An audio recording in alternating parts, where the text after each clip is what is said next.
Let's get started. Good morning to you. We are on the fourth session and it's module 4. We'll have 2 sessions within that, session 1 and 2, and that's it.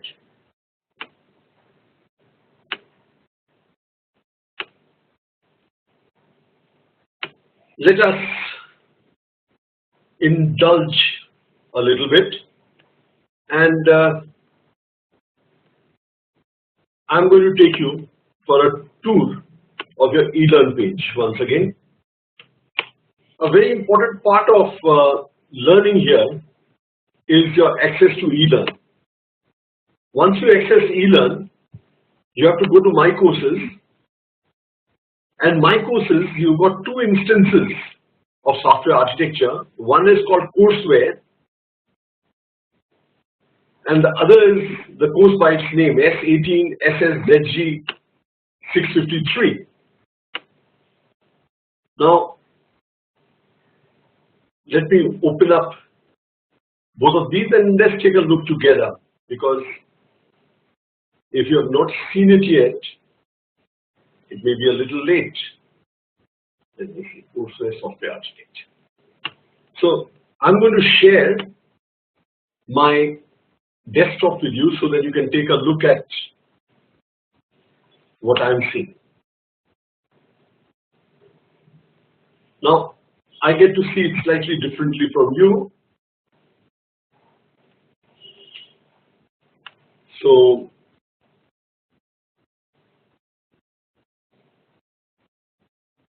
here it is. These are pre-recorded content by one of my colleagues. Excellent content. The slides are given, and you are expected to go through this content in league with the course handout. Besides this, there is another page which is called the course page, software architecture, and I will switch role to students so that you get to see over here exactly what a student is supposed to see.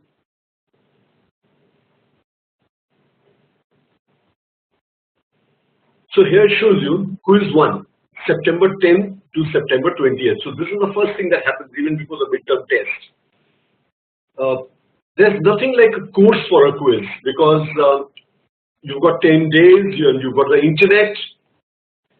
It will be material relevant to what you have been studying, but it will be absolutely open-ended, so we will not entertain any discussion on whether a question was inside the course or outside the course. The internet is open to you. The whole idea is that we want to encourage you to do a little bit of time spending on the course. We want some active engagement in the course, so we have these quizzes. These are 5 maths quizzes. Almost anybody can get above 3 out of 5. A little bit of effort is involved, searching up the points on the internet, and you go ahead with it. So when you click, it will only open up from September 10th to 20th. At midnight on September 20th, it will be switched off. And let me warn you, the accessibility in the late hours become very difficult, so we encourage people to appear for it at least 2 to 3 days before the last date. Another thing to note about these quizzes is that wherever you are located, well, Kerala had floods, unfortunately. Unforeseen situations don't come with warning, and you could have an internet outage in your area. Your dongle may not be working that day. So any internet-based resource, it becomes too risky to try to use it on the very last day. So my suggestion is that please do this. Yeah, I've shared the screen. No, the quiz is not time bound, it's open-ended, and you can even appear for the quiz in installments. You can put in a few answers, save it, and on the final date it gets auto-submitted. On the 20th, if you have not submitted it, it will get auto-submitted. So even if it is blank, it will get auto-submitted as blank. It is objective. It's KBC style. Kaun banega Karorpati? Only you could become a Karorpati here also. by virtue of your knowledge on software architecture. I'm sure some of my students here may be earning salaries in that range. If you are not, you can head for those salaries. So anyway, this is the quiz is just to motivate you to put in some effort towards the course, nothing else. Yeah. Yeah, you can pause the quiz, continue later. You can save the answers which you have answered so far, open it after 2 days and answer the remaining questions. The whole idea is that you should engage. Then there's an assignment. And let me see, yeah. Again, this will also open up only on the 10th, 20th. There's no submission, there's no grading. So you don't have to submit anything for this assignment. It's a very strange thing that people say, yeah, I come to the midterm syllabus step by step because these things come before midterm. So the whole idea of the assignment is all the exercises given to you in the course handout, you are expected to execute and you get no marks for it, no direct marks for it. Then, having gone through this, let us go to the course handout. Okay, now I'll go to the course handout a little later. There's an announcement page here, and I would like you to periodically check here because no, nothing is open. Your assignment is not open for students, quiz is not open for students. It will only open on the 10th of September, the 10 days left. Okay, now in this schedule, you know, the first time it came to you directly, but thereafter there might be some editing, so you should check your schedule from here itself directly. So here very clearly we have a lecture plan. So proceed as well. This is the master schedule given to us that BITS had said that these are the days you can utilize, but they allow us some exceptions. They allow us to take classes on Sundays. Some classes are scheduled for Sundays. Today we are sitting out here. We are on the 4th session, and next week we've got sessions both on Saturday and Sunday.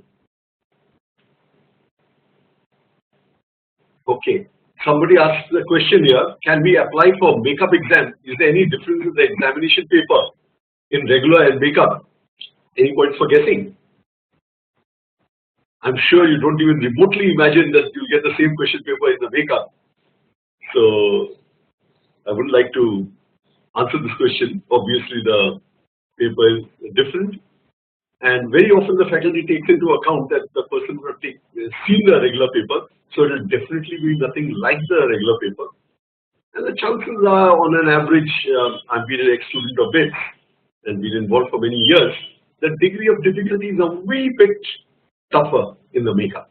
So, well, at least BITS University, BITS Pilani, allows you to take a makeup. Many universities you lose a year if you don't take the regular exam. So it's a blessing that there's something called a makeup. Okay. No more classes will be covered. The syllabus is static as per the course handout. I'll come to the course handout in a while. So, you know, these buffer sessions, the chances are I will take the buffer session. I'm supposed to take 11 classes of 2 hours each, 22 hours for this course. That's the quota. I'm fairly sure I will take 12 classes. I might take more also. So that we'll take a decision later in the course. But we are required to take 11 classes of 2 hours each. 22 hours is the dose prescribed for this course. So we might take something extra. Okay. Doesn't mean it increases the syllabus or reduces it. It only means we do a little more coverage in the class. Then something that I've done in this particular course, I have tried to put down the dates here so that you know when the classes are. 1st, 8th, 9th, 16, 22. As we freeze the remaining classes, we put those also in. But these are more or less frozen. So we know that these are the upcoming classes. So you could be mentally ready for classes as per this schedule. Now let's come to the course handout. Some of you may not have seen it yet. See, the course objectives are very clearly stated, and none of the objectives states that you're supposed to get good marks in the midterm examination or the comprehensive. The objectives of the course are quite different. These are the books. I've suggested that for the midterm you purchase this book. Okay. For the midterm, you require just this book, text 1. References books, some of them are available online. You should download them. You will require most of them only after the midterm examination. Then we come to the course content, and no doubt you've gone through it. Today we are on module 4. And then you have module 5 on next Saturday, and then your module 6 and 7 and so forth. And these are the learning outcomes. If you go through the course, this is what you hope to achieve.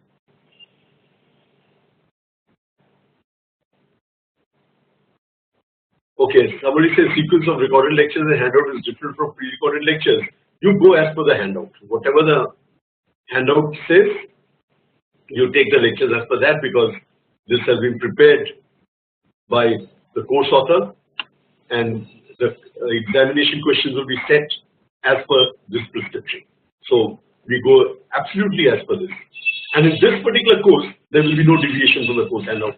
Let us not mix up announcements I make here and what I speak to you with other courses. Okay, so that's something I'd like to be very clear. People have given me doubts and difficulties based on what other teachers have announced. It's very difficult to keep track. There are a few hundred courses going on at BITS Pilani. Let's not try to mix up courses. Now this part is the contact session plan, and the contact session plan is based on the course plan. And we come here, contact session 1, contact session 2, contact session 3, and the recommendations of which recorded lectures you should watch, and these will constitute the syllabus. Contact session 3, today we are on contact session 4. Now contact session 5,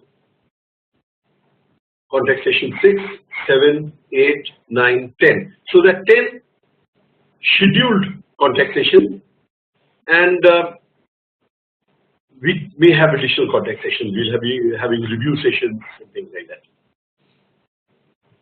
Now, this is what you are expected to do in assignment 1. Complete all these lab exercises. There will be no submission and there will be no marks. But you are urged that you should do it, because having done this will help you in your examination. Then, case study. Evaluation component. Now, course plan, you got up to number 5, which is next Saturday's class, and then you have the midterm exam. So midterm exam covers whatever we'll be doing up to the 8th of September. We close the midterm examination syllabus on 8th of September. What you do on the 9th of September is not in the syllabus. Yes, you need the book, you need the first textbook. Somebody asked, do we need the textbook? Yes, you need the first textbook for the midterm exam. It's a closed book exam, but you need to go through the textbook. That's the best place to learn the subject from. My priorities will be number 1, the textbook, number 2, the pre-recorded lectures, number 3, my contact sessions. My contact sessions are facilitation. Actually, we proceed with the course. The content of the course is primarily defined by the textbook as guided here and by the pre-recorded lectures. Of course, the contact sessions are also very much a part of the course. So everybody's been asking about midterm exam, so this is it, up to contact session number 5. And after having these 5 contact sessions, I will be taking one full review session. All the doubts that I've got in your chat site and everything, put it together, and I'll be taking a review session. So that will be on either on Sunday or thereafter. I will take a look at the schedule where it's best to fit it in. One of the next few sessions after the Saturday will be a review session, so where we go through the syllabus. Now at this point, thereafter we go into post midterm, and then the end semester exam. The syllabus is the entire course, CS 1 to 11. So here there's only one review indicated here, but I intend to take another review session before the midterm exam. So that automatically makes the total number of sessions 12 instead of 11. And if we go further, if I feel that there's some case study or some other discussion, I wish to indulge with you further, or one of my co-faculty might take a session to show you how to use certain tools. Okay. Okay. Now, what tools would be good for us to use? You know, Rational Rules is a good tool, but you have to buy it if your office has it. Very good. But for this course, I will suggest that you use Star UML. Star UML is a UML texting tool. It's not basically software architecture tool. Software architecture tools, I will not indulge in solving questions from the previous year in the class. This is something you will have to keep to yourself. I can clear the part of the subject which relates to the question. Now I'm coming to this part, the next part of my session. I'm just going to explain there's something very critical about a course like software architecture. It may not apply to many courses where you learn skills. This course is a little beyond learning skills, and I would like to talk about it in the context of software architecture itself. So I'm getting back to the page, and I come back to the session, and I proceed with the session before I tell you about it. Structures and views. Now, at this juncture, we are trying to tell you what is a structure and what's a view, and this is something we have covered earlier in the course, but I want to discuss what we've covered so far as a little bit of a review. We have covered the concept of software architecture. We've tried to understand what is software architecture, the concept that we are talking about, system of systems, their subsystems, interaction between elements, how you use resources. These are the type of things the software architect gets involved with. So, software architecture involves structuring everything that makes up your system. You build up a structure. When you build up a structure, the structure has got to be presented through documents. And who's interested in the document? We bring up a concept and we have a concept called an architect. Everybody who in whatever form is involved with the architecture is a stakeholder. You may have the people who are paying for it, the people who are developing it, the people who will be using it, and people who will be tuning, maintaining, taking any decisions, procuring resources. Everybody is a stakeholder. Now, being able to present a structure, the architect thinks of something, and on what basis does he think of a structure? He understands the functional and non-functional requirements, and he understands the constraints. So, any system will have functional aspects. Functional. Let us take a system. If you have appeared for one of these examinations through Prometric, these are online assessment examinations where you have multiple choice questions. The examination appears to you through an appearance module. That's called an appearance module. And I'm not bothered about everything else that may have gone in to have that examination conducted. There will be a center and there will be a module for the center's management. There will be an administrator management. There will be an academic setup. There will be modules meant for the academic people. There will be archives of questions. There will be current question banks. There will be question banks. There will be current appearance setups. There could be paper setter modules. There could be reviewers modules. So various applications must have been written to make this possible.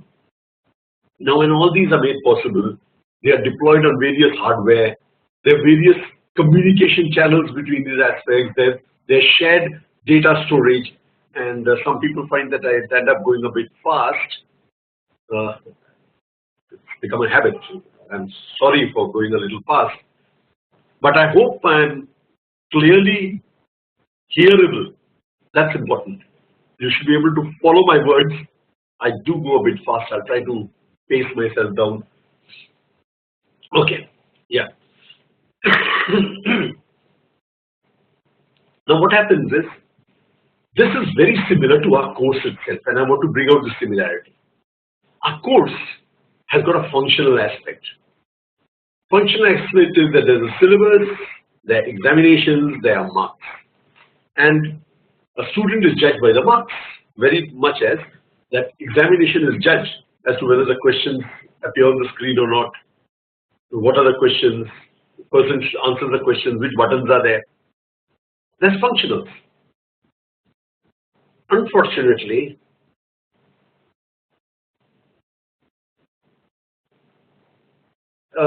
when I talk about functional, it's just not coherent elements in the view, but yes, you may be right. Functional is the actual flow of the application. What you used to write in your primary school as flow diagrams. You must have learned somewhere during class 10, 11, drawing of flow diagrams. Before you start writing your first program, they got you to write flow diagrams, and from a flow diagram you wrote a code.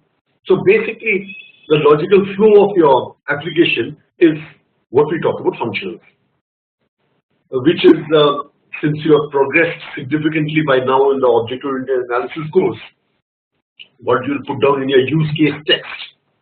Over there you've got use case diagrams, you've got use case text, then you've got your collaboration diagrams. So when all that you put into those diagrams is basically functional. They are the functional aspects of your application. Now when you put down the functional aspects of your application, it's just like putting down the necessary requirement to appear for the exam and get an A grade. Unfortunately, functional is a basic requirement. Yes, a program which is meant for examination, the bare minimum required is the question should appear there, person should be able to answer it, and it should follow the logical flow that is required by the thing. So in a course also, this is the basic requirement. Now the same application developed by various companies, a fresher coming out of a training school in the city, where they do some skill set training to teach you C# in 6 weeks, he can write that application.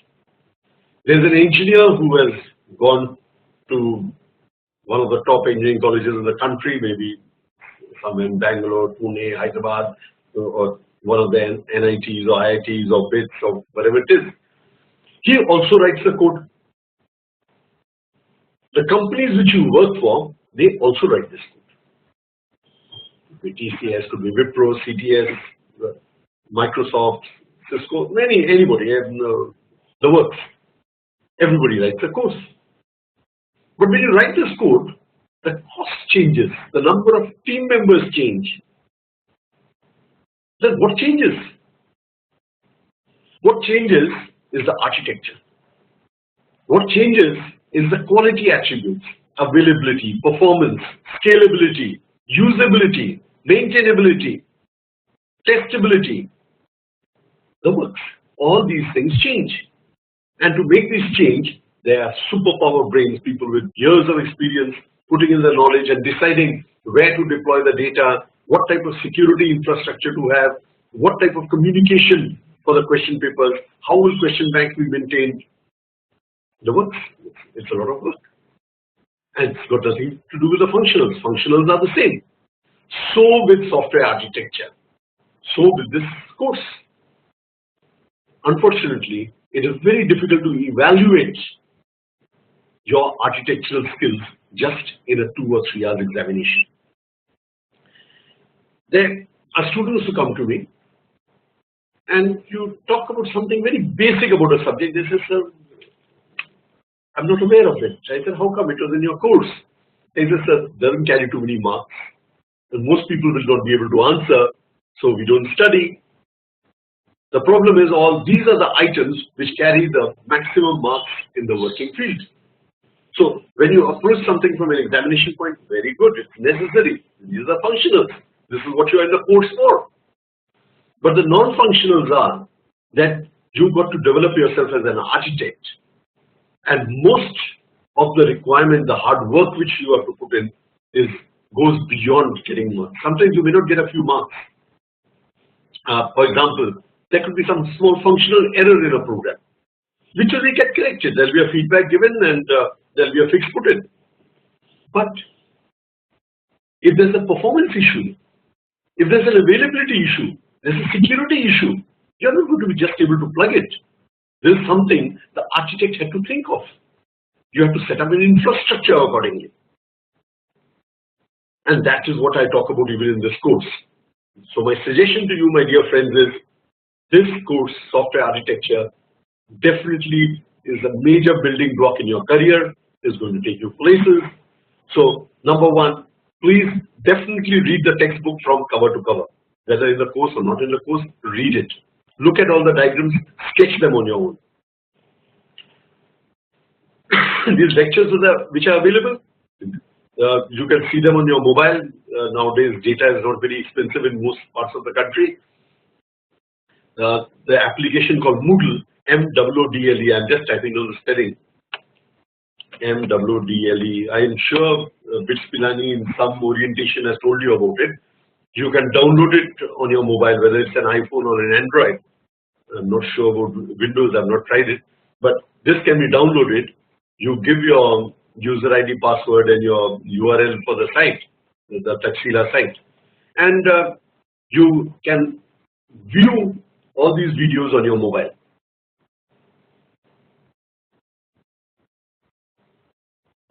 I'm not sure about the live contact session.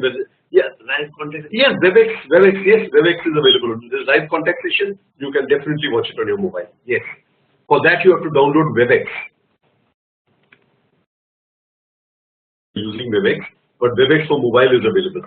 So you download WebEx for mobile, and if I'm, some of my participants are probably on mobile just now. Let me see. Yeah, I have a good number of participants here on mobile. Baba Khan, Abdul, Sameem, Amandeep Singh, Log, Gyani, so a number of people. So well, it is very much possible. You can watch these sessions from your mobile. In fact, I personally attend some WebEx meetings by plugging on my mobile to the windscreen of my car. Now the holders, I don't know whether that's a traffic offense or not, but normally these phones are hooked on for navigation. I land up attending some WebEx meetings on that sometimes. I am an Android user. Somebody asked me whether I use iOS or Android. I am an Android user. I use Android. Okay. So, but well, somebody says how to watch recorded sessions on 8.1. Well, I am a Windows 10. Getting hold of an 8. I'm sure WebEx should run. There's some WebEx conversions also available. I think the converter has been provided here. You have to do a conversion of the WebEx file. There's some format thing involved. Yeah, okay. Somebody just switched over to mobile and joined in and very happy about it. Yeah, WebEx player has to be loaded. If you want to download these recorded sessions and watch them. I have not tried watching the recorded sessions on a mobile, must be possible. Moodle asks about site address. Okay, I'll show you the site address.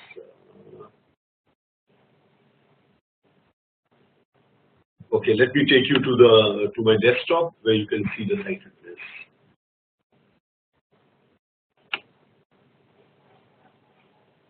This is the site address. Takshila.aws.bits-pilani.ac.in. I think this is the site address. Yeah, this is the site address. So Takshila minus AWS. The rest is the usual bits URL. bits-pilani.ac.in. There's a website of bits also, but you have to add to it Takshila minus AWS. So we have spent a lot of time today trying to get oriented into the course. I thought it was worth it because structures and views we have covered earlier also. We have enough time today, there's no problem. We are not pushed for time today. Okay, somebody tells me that in Takshila, that's in eLearn, the details also given how to get onto a mobile. You must look through the pages on eLearn. eLearn is quite self-explanatory. Now let's get back to structures and views. So we've understood, we've done a quick review of the course, We have understood their quality attributes, we have understood there's an architect, we understood their stakeholders, and then we have understood by now that there's something called architecture which is beyond the code. It's got to do with where the code is placed, how it is placed, what code comes to exist in the first place, which are the modules. These are the sort of things we decide. And these structures have got to be expressed through views. And we mentioned it earlier, and now we go through these things again. So we said there's the structure view. In structure view, you've got a module. In a structural view, you basically take up the system modules, the boxes, so to say, which are the units that make up the code. And sometimes we call them a module structure, sometimes we call it a module view. This language is used interchangeably, but let's remember, structure is what is, view is what you present. I have a feeling, I'm feeling good. Now, I've expressed it through English, so that's a view. I could have said that to Punjabi, in Punjabi, Hindi, Bengali. I could have just said this, I'm feeling good. So various ways of expression. These ways of expressions are views. The structure is what I feel inside. Unfortunately, you can only come to know about it through a view. So let's see architectural structures. We start with the module structure. We have gone through it earlier. We've got module structure, we've got component connection structure, and we've got the allocation structure. There are three structures. Now we are going to break them up into individual substructures. In a module structure, the elements of a module structure are modules, and the various types of modules. Each of these modules may consist of a bundle of code. It could be an object-oriented application. It could be a web service. It could be a Windows service. It could be a mobile app, a browser-based application, or a thick client application running on a Windows machine. All these are modules. Within an application, you may have various modules also. You might decide to take an application which is a mobile application, and you can have modules within that also.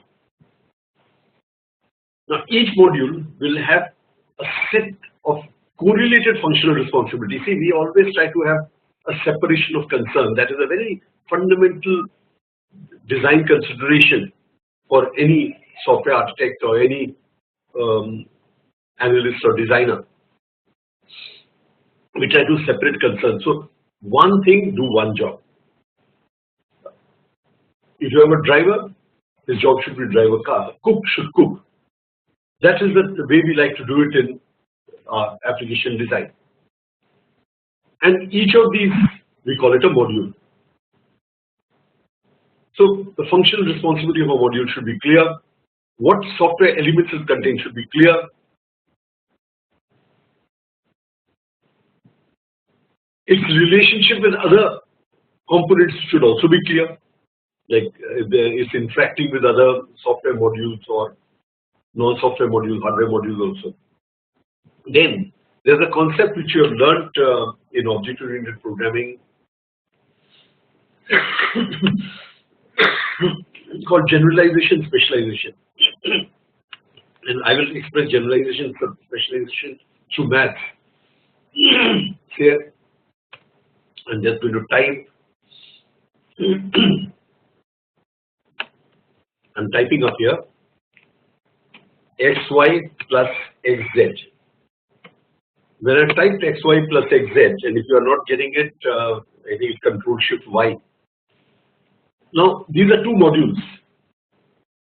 The first module is capable of doing xy job, and the second module is capable of doing x and z job. So what I can do is I can take x outside the bracket and I say y plus z. So I put x outside the bracket, and inside the bracket I say y plus z. So this taking x outside the bracket is, in software design terminology, what we call generalization. You take generalization outside, and Yeah, you can't see, you do Control Shift Y. No, even in architecture time we do this one. I'll explain to you with an example. Do Shift Control Y, you'll be able to see it. Let me see, that is the key combination.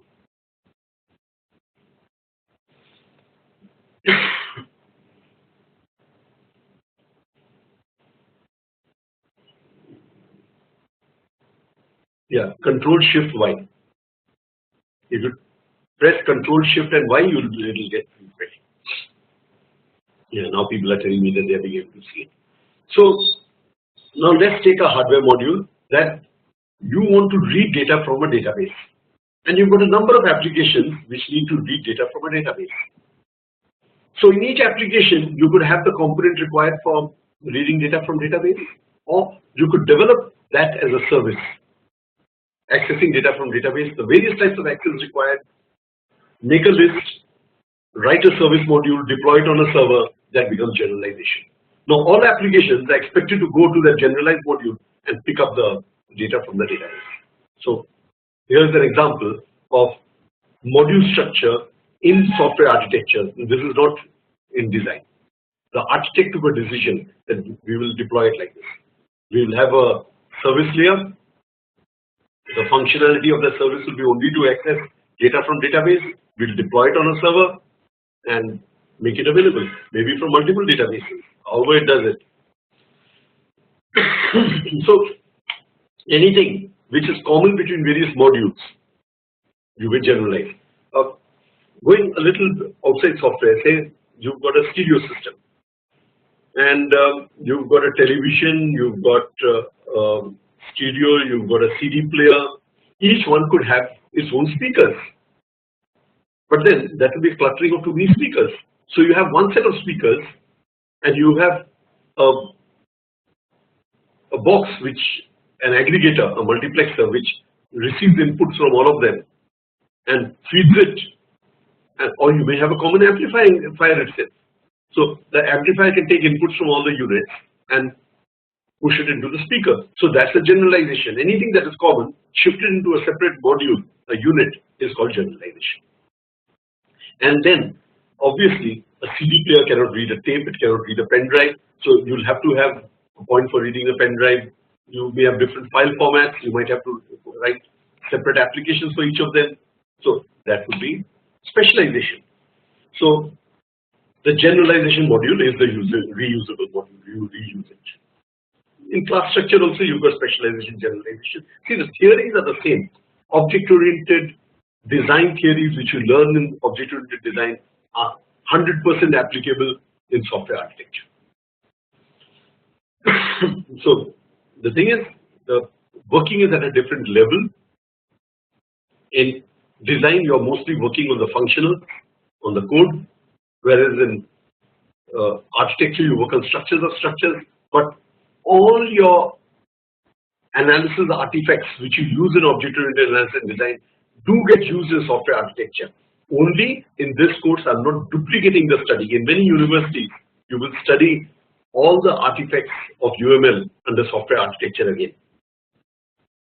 But since we have a separate course on object-oriented analysis and design, and there's so much to cover, we do not duplicate that knowledge. Even from an examination point of view, we'll normally, there's no